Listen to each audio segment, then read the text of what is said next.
सुटला फायनलचा फेरा सुटला साहित्यरत्न केसरी मैदानातला.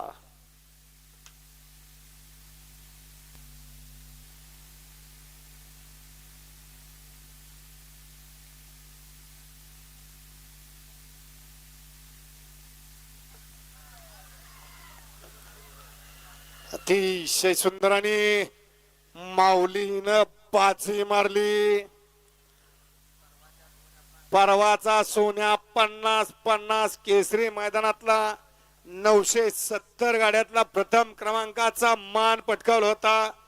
आज तो संजय सरगर गिरवीकरांचा माऊली आजच्या मैदानात सुट्टा निकाल घेतला आणि आजच्या मैदानात जॉकी लागला.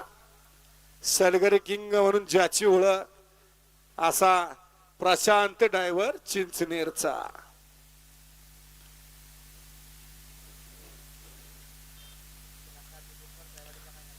आणि त्याला साथ लाभली बोरजावडी मैदान.